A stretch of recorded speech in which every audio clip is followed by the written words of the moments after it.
Movimenta o corpo um pouquinho. Boa noite a todos.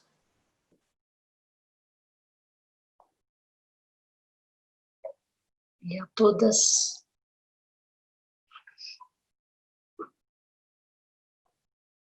Vamos seguir nossa leitura do Bernie Glassman. Eu queria relembrar hoje com vocês, porque eu me peguei tentando relembrar. Quando ele fala dos 4 pratos, né?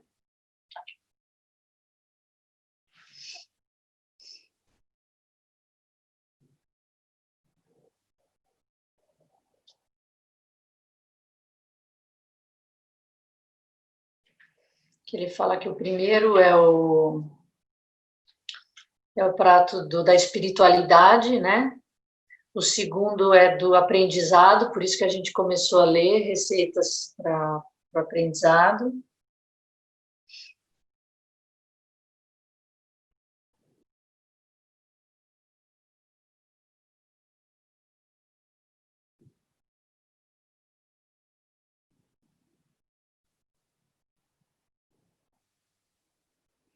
Aí ele fala do sustento, né? Do sustento, da ação social e dos relacionamentos. E hoje ele vai falar as características dos ingredientes, que é parte dessa receita do segundo prato, o aprendizado. As características dos ingredientes que estão disponíveis, né, a todos nós. Então, quando vemos nossas características de uma maneira clara, nós podemos reconhecer que elas são a nossa matéria-prima, elas são os nossos ingredientes. Nós trabalhamos com nossos ingredientes no dia a dia, criando objetivos de curto prazo que refletem a direção na qual queremos ir. Suponhamos que eu decidi que um dos meus ingredientes característicos é a preguiça, e isso está me impedindo de desenvolver uma disciplina espiritual. Eu posso decidir que meditar 15 minutos por dia seja um objetivo de curto prazo, mantendo um registro para ver o quanto eu mantenho minha disciplina. Uma manhã eu posso levantar da cama imediatamente após o alarme tocar. Outra manhã eu posso ficar na cama e só observar minha reação quando o alarme dispara ou quando alguém bate a porta.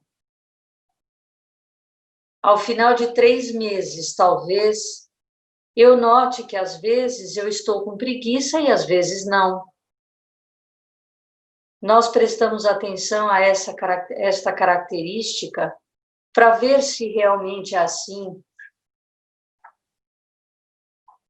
ou como ela de alguma forma muda, e mais uma vez, nós a compartilhamos com os outros.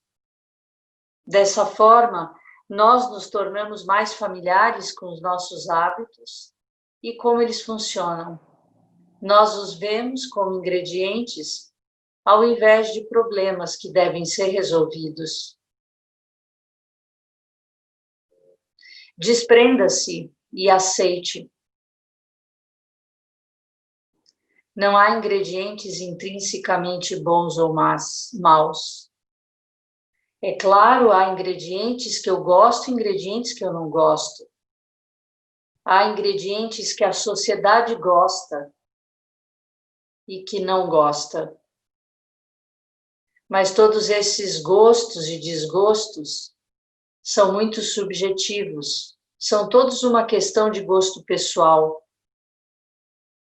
Fazer julgamentos é algo humano, porque todos temos mentes discriminatórias. E também é humano se agarrar a esses julgamentos. Então, quando nos pegamos fazendo julgamentos, deveríamos manter em mente que qualquer julgamento que fazemos é algo subjetivo que estamos fazendo agora e poderia mudar. Nós deveríamos perceber que fazer e nos ater a julgamentos pode criar problemas. Digamos que chova um dia. Se eu estivesse planejando um piquenique, eu poderia facilmente ficar com raiva da chuva por arruinar meu piquenique. Mas a mesma chuva pode me fazer muito feliz no próximo dia, porque provê água para o meu jardim. Então eu posso sentir-me livre para ter sentimentos e fazer julgamentos sobre as coisas. E eu também posso sentir-me livre para não me agarrar a estes sentimentos e julgamentos. Somos humanos e as circunstâncias farão com que as coisas aconteçam. O ciúme surgirá, a tristeza vai aparecer, a felicidade vai surgir. Aprender como abrir mão destes sentimentos torna-se parte da nossa refeição. Mas aceitar o aparecimento desses mesmos sentimentos também é parte da nossa refeição. Precisamos praticar tanto o abrir mão quanto o aceitar. Quando fazemos isso, começamos a saborear como é viver em um estado de liberdade.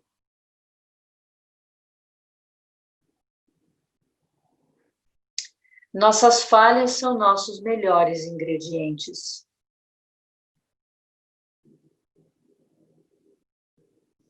Assim que olharmos para as nossas falhas ou fraquezas como ingredientes, nós adotamos uma perspectiva diferente.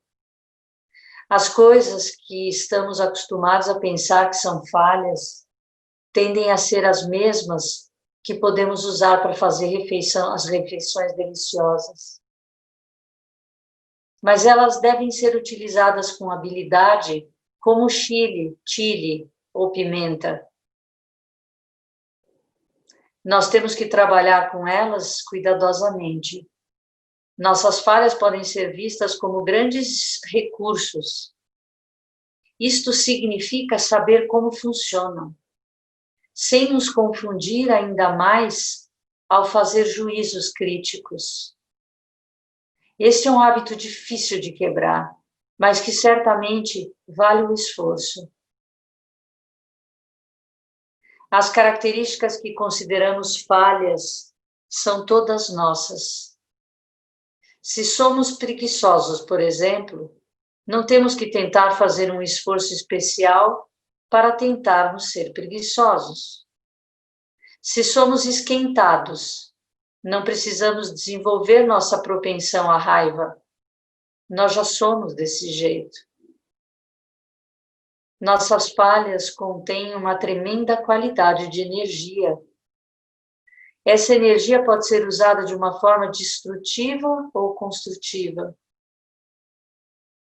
Nesta perspectiva, quanto mais defeitos eu tiver, mais ingredientes eu tenho. Raiva, por exemplo, pode tornar-se um dos nossos ingredientes mais suculentos. Se tivermos uma tendência em relação à raiva, nós não tentamos negá-la ou bloqueá-la, mas também não analisamos ou a observamos. Nós a deixamos surgir a fim de que possamos senti-la plenamente. Nós meditamos com a raiva, nós nos tornamos a raiva. Quando fazemos isso, podemos ver do que se trata a raiva. Então a raiva transformará a si própria em determinação, por exemplo. Uma vez que reconhecemos que esta raiva é parte da refeição que estamos preparando, precisamos descobrir como preparar uma boa refeição usando, em particular, este ingrediente.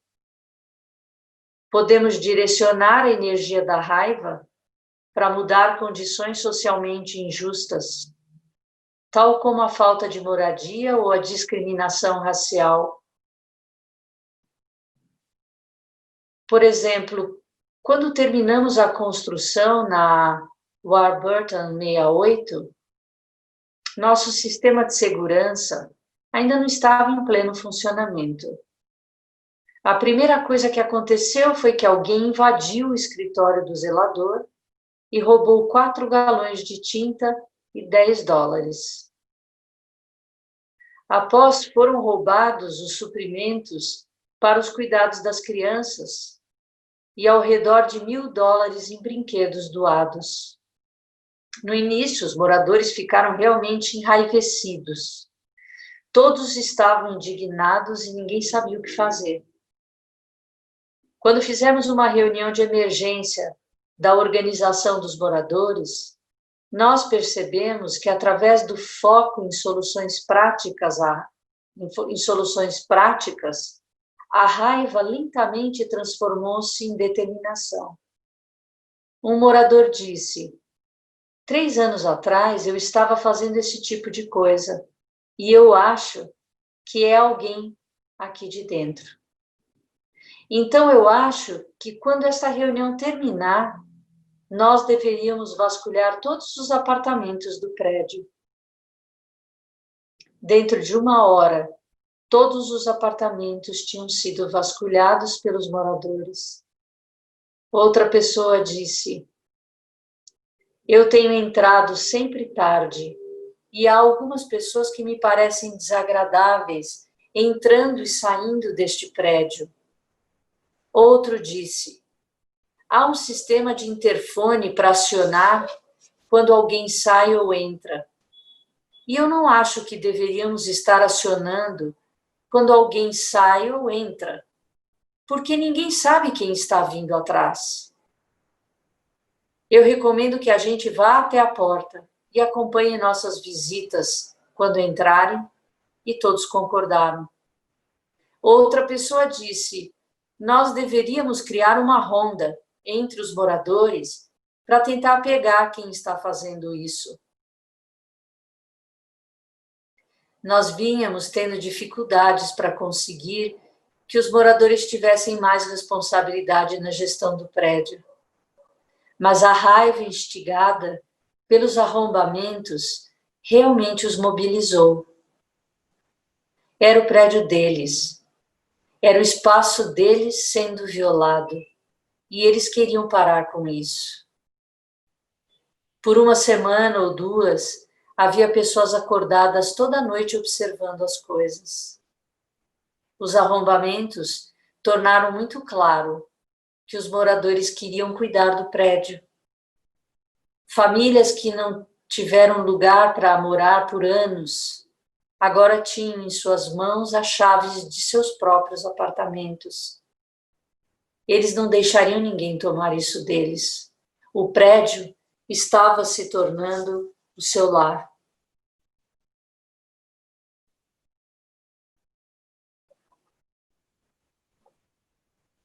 Solução de problemas. As pessoas acham que o propósito do estudo é se livrar da ilusão ou nos levar a um lugar de perfeita compreensão. Quando pensamos que há um lugar onde tudo será perfeito e não haverá problemas, nós estamos vivendo no futuro. Mas o futuro é uma ilusão. Nós estamos sempre aqui e agora. Nós pensamos e pensamentos surgem. Nós rotulamos os pensamentos em relação ao passado, presente e futuro. Mas este pensamento do passado, presente e futuro está ocorrendo agora. Sempre haverá coisas surgindo do nada. Sempre haverá coisas surgindo do nada. Não importa quantas técnicas a gente aprenda, a vida sempre será cheia de voltas e viradas inesperadas. Este é um ponto básico, é uma verdade para todos que tomam qualquer iniciativa. O problema típico com muitos gerentes, por exemplo, é que eles estão buscando formas de se livrar de todos os problemas, não percebendo que um bom gerente é, na verdade, alguém que sabe como lidar com problemas. É por isso que sempre haverá a mesma coisa por fazer. Na realidade, sempre haverá uma infinidade de coisas para fazer.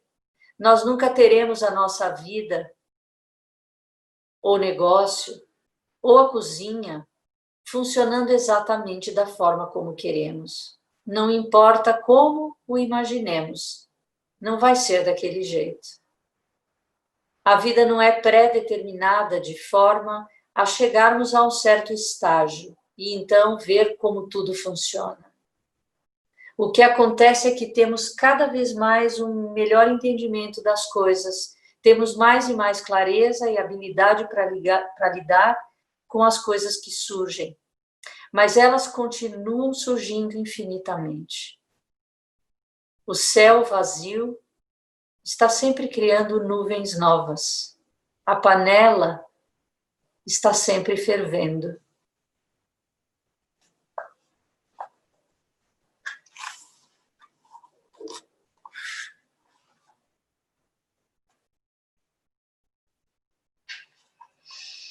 Vamos ver se ele está acabando, se tem mais para acabar, ou se eu ter... Não, esse outro é longo. Eu acho que eu vou acabar, porque aí a gente vai seguir amanhã para o terceiro prato. Ingredientes básicos. Na abordagem do cozinheiro zen, a mente de principiante tem 3 ingredientes básicos. Estes 3 ingredientes são dúvida, fé e determinação. São como ar, água e calor. Você precisa de todos eles em toda refeição que você prepara. Dúvida é um estado de abertura e desconhecimento. É uma disposição a não estar no comando, a não saber o que vai acontecer a seguir. O estado de dúvida nos permite explorar coisas de uma forma aberta e renovada. Como a água, a dúvida é fluida, não tem posição fixa. Se você colocar água em um recipiente arredondado, ela se torna redonda. E se você depositar água em um recipiente quadrado, ela se torna quadrada. Da mesma forma, a dúvida ou desconhecimento flui de acordo com a situação. É um estado de entrega, de estar aberto ao que é. Somente quando levantarmos dúvidas e questionamentos suficientes é que poderemos ir além. Nosso problema com a dúvida é que a tomamos como algo negativo. Nós pensamos que porque não entendemos ou porque não estamos seguros, há algo errado. Quando somos pegos pelos aspectos negativos da dúvida, ficamos imersos em autopiedade. Como é possível eu não conseguir ver? E assim dizemos. Mas essas dúvidas podem ser positivas. A dúvida positiva pode nos permitir ver qual o significado desta vida. Pode ajudar-nos a nos livrar de nossa acomodação. Ao nos fixarmos ao que sabemos ou entendemos, e ao nos apegarmos ao eu acomodado ou presunçoso, ficamos paralisados em um lugar morto. Mas o que quer que achamos que sabemos é uma armadilha. Tudo o que sabemos nos empurra para achar meios de ampliar as convicções que já temos ou limita a amplitude do que podemos explorar. No começo é mais fácil vivenciar nossa mente controladora, com todos os nossos apegos, do que a mente aberta da dúvida e do desconhecimento. Então, o primeiro exercício é fazer uma lista de todos os nossos apegos. Esses podem incluir ideias ou coisas. Você pode, por exemplo, listar posses que acha que precisa, tal como um certo tipo de carro ou roupa. A seguir, você pode listar ideias que considera importantes ou verdadeiras, como a crença de que precisa comer carne para ingerir proteína suficiente. O principal é desnudar todos os nossos apegos, tudo que pensamos ser essencial para ser quem somos. Somente quando nos libertamos destes apegos é que podemos experienciar a mente aberta da dúvida. Outro exercício que nos ajuda a levantar dúvidas é o koan. Quem sou eu? A pergunta é destinada a mantê-lo investigando todos os conceitos diferentes que você tem sobre si mesmo. Novamente, você faz uma lista. Pode começar com seu nome. Eu sou Bernie. Mas então você pode pensar, eu não sou apenas Bernie, eu sou um engenheiro. E novamente, eu sou um pai, um irmão e assim por diante. Mas quem quer que você evoque, não é quem você é. É só um dos papéis que você desempenha. Mas se continuar indo adiante, passando por todas essas identidades e papéis, você talvez se encontre finalmente em um estado de não saber. Esse é o estado de dúvida ao qual estamos nos referindo. É sair deste impasse de conceitos, onde temos tantas ideias que nada de novo acontece. Há formas diferentes de nos libertar da armadilha do saber. No Zen, nós usamos a meditação para ajudar a ver que a armadilha é realmente feita a partir de nossos conceitos. Se ficamos quietos e imóveis, podemos começar a ver nossos conceitos claramente e começar a nos libertar de nossos apegos. Isso abre a armadilha que criamos para nós próprios. É como koan. Como você pode ir adiante a partir do topo de um poste de 30 metros de altura? Não importa o que atingimos, não importa o que atingimos na vida, não importa o que entendemos ou percebemos, nós sempre nos prendemos àquilo que conhecemos. No topo daquele poste de 30 metros de altura, este koan nos desafia a ir mais além, a saltar para dentro da nossa dúvida. Este salto para o desconhecido nos permite ver o que significa desprender-se do eu. A dúvida leva direto à fé.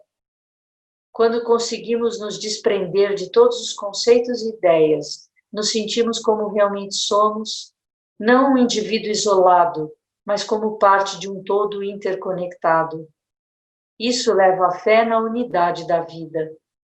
Também nos dá a fé para continuarmos a nos desprender de tudo, inclusive de todos os nossos insights e realizações espirituais. Embora o caminho seja infindável, nós continuamos indo. O terceiro ingrediente é a determinação. Mesmo tendo dúvida e fé, você precisa de determinação para entrar em ação. Você pode ter uma experiência da unidade da vida, mas sem determinação você acabaria um vegetal. Poderia dizer, a unidade da vida, que legal, e ficar na cama, bebendo cerveja e assistindo televisão. A determinação não precisa ser extremada ou dramática, mas quando você utiliza o calor da determinação, as coisas acontecem. Uma reação química começa, a água ferve e se torna vapor. O arroz cozinha, o pão cresce. Você levanta cedo de manhã para praticar meditação. Todos esses 3 ingredientes devem estar presentes se você quer ser um cozinheiro zen. Você poderia ser muito aberto e ter muita fé, mas você tem 0 de determinação. Se você sente que não é a hora certa, ou que você não é a pessoa certa, nada acontecerá. Na realidade, a maioria de nós tem pelo menos a quantidade mínima destes 3 ingredientes que precisamos para começar. A maioria de nós tem alguma dúvida sobre quem realmente somos ou como estamos vivendo nossa vida. A maioria de nós tem alguma fé na unidade da vida. Nós acreditamos que influenciamos a vida uns dos outros, ou sabemos, a partir de leituras sobre a ciência, que vivemos em uma biosfera interconectada. E a maioria de nós tem determinação suficiente para, pelo menos, investigar diferentes formas de resolver nossas dúvidas e aprofundar nossa fé. No começo, não importa quanto desses ingredientes nós tenhamos ou em que proporções. O que importa é que temos certa quantidade de cada um.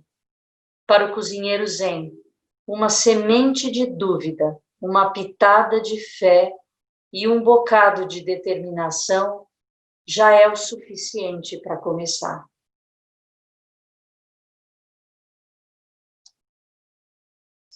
E assim ele vai para o terceiro prato do sustento.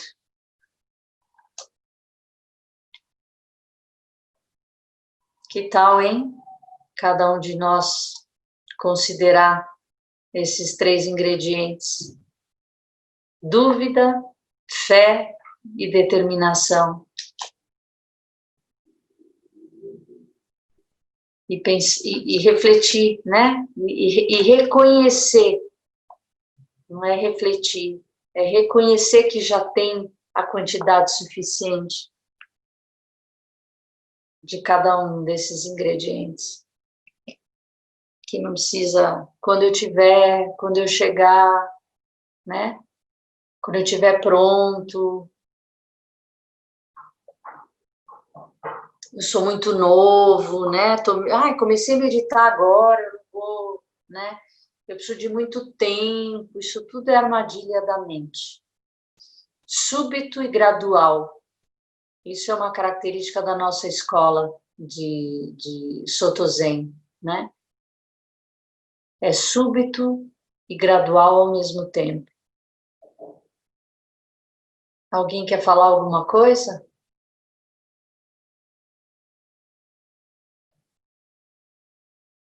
Oi, Alice. Quer falar alguma coisa?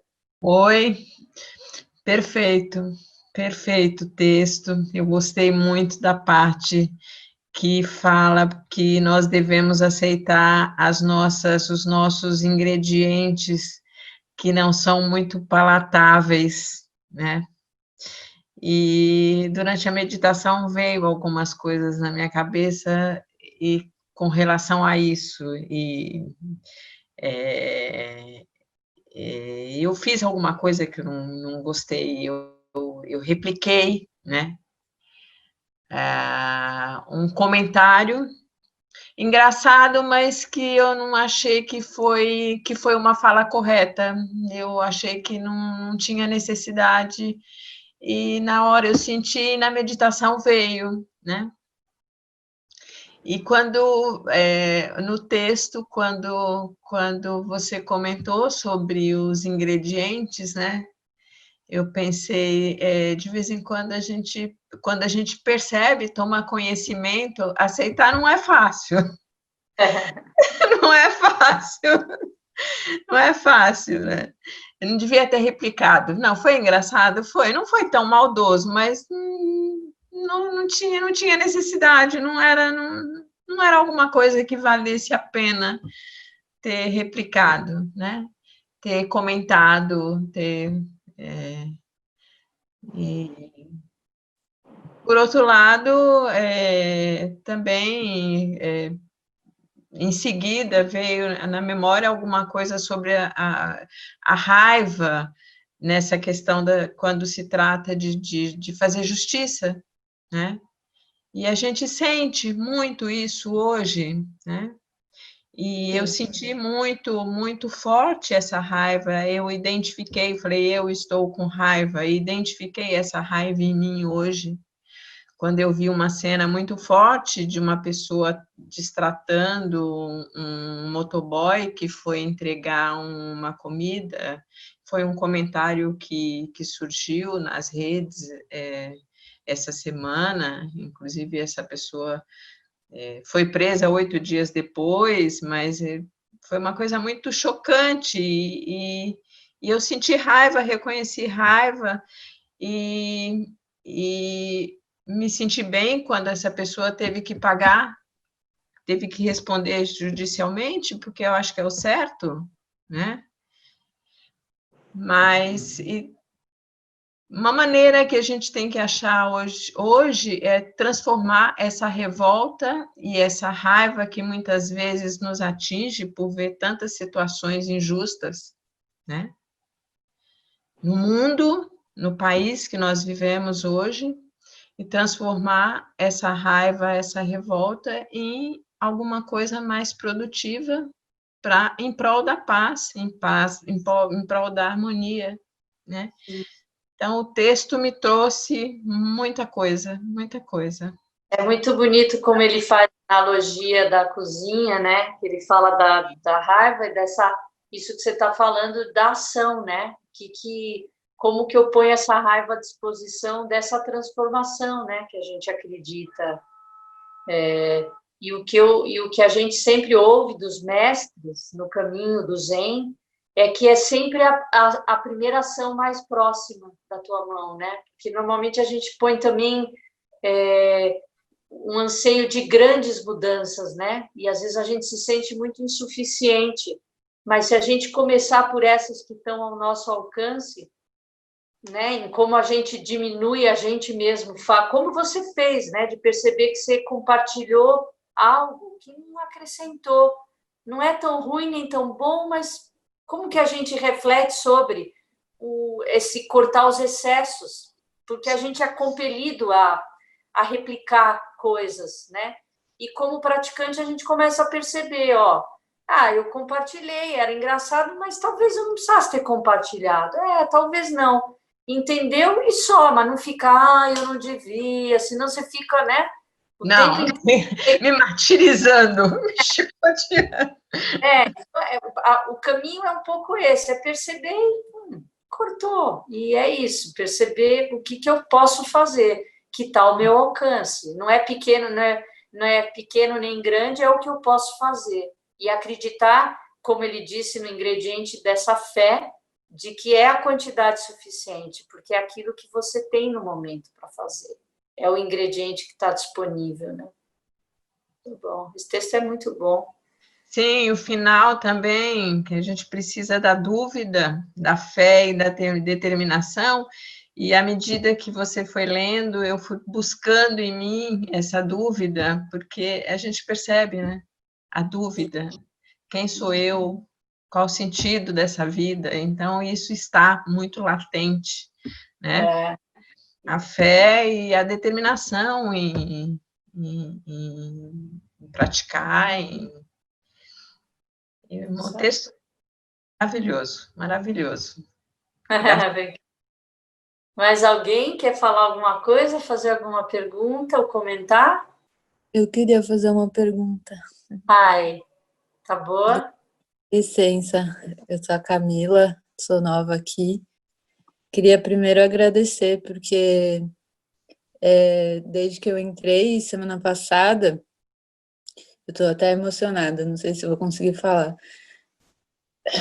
Eu senti coisas muito boas aqui, e eu queria agradecer vocês por existirem mesmo, por abrir esse espaço tão maravilhoso, e pelas palavras e espaço de meditação.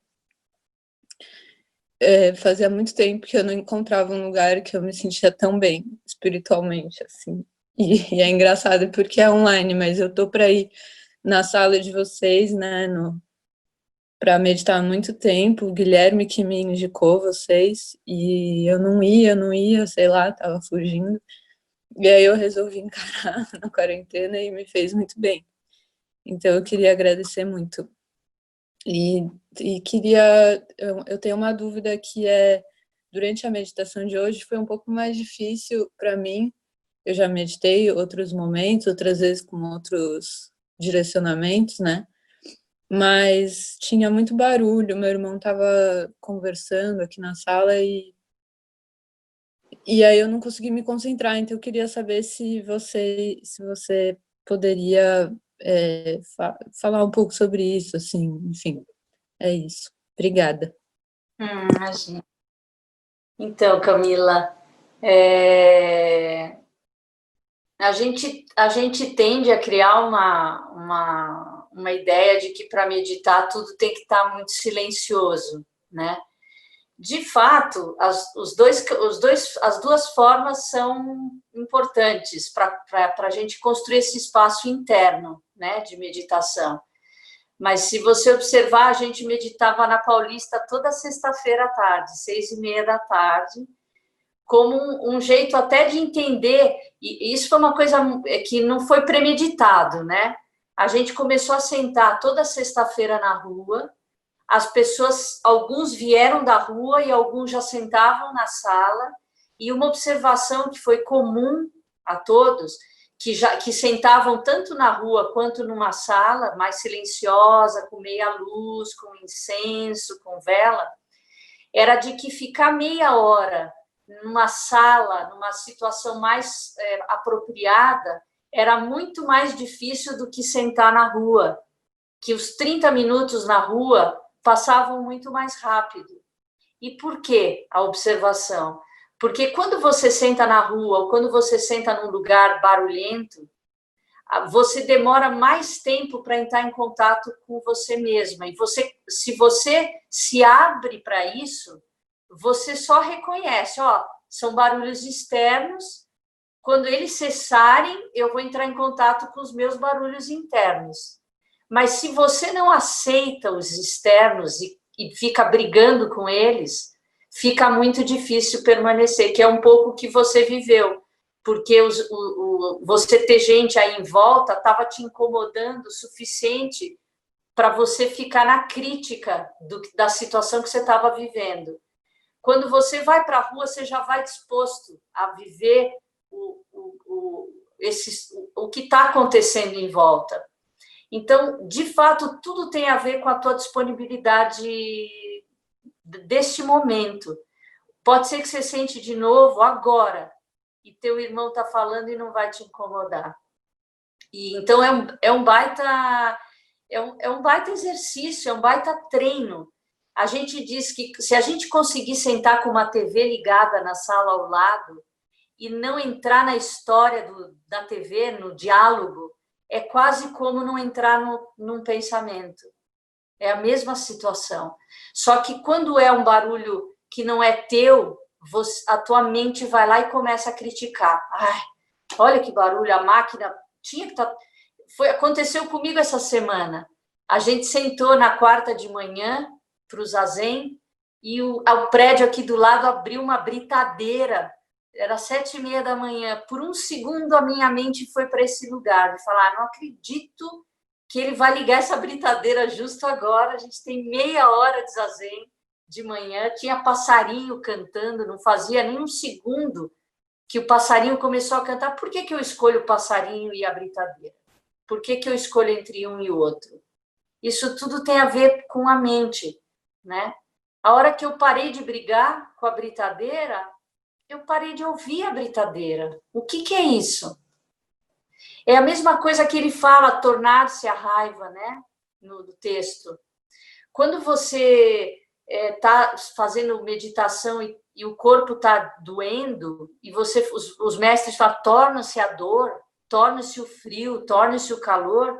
O que é isso? É você parar de brigar. Você parar de criar estratégias para fugir daquilo que naquele momento está te incomodando. Então, é um bom exercício você perceber numa próxima vez isso, quanto a tua mente está te deixando, em vez de te tirar daquilo, ela está te deixando mais aprofundada naquilo, nessa queixa do barulho, né? E isso hoje é assim, se sentar de novo no momento seguinte pode acontecer completa, é um minuto que você vira uma chave. E a gente tem que experimentar como é que a gente faz isso. Cada um de nós vai ter um momento. E não é uma regrinha de sucesso, mas é uma possibilidade de experimentar, sabe? Isso. Eu acho que os barulhos são uma dádiva para a meditação. Porque é isso, os nossos internos são bem piores, sabe? Quando a gente está no silêncio, assim, é a nossa mente, né? É a nossa mente. Muito bom. Aproveite aí. Alguém mais? Vamos encerrar? Já são 8h20 hoje? Amanhã a gente se encontra de novo, às 19h. Então, vamos lá. Que os méritos de nossa prática se estendam a todos os seres e que possamos nos tornar o caminho iluminado.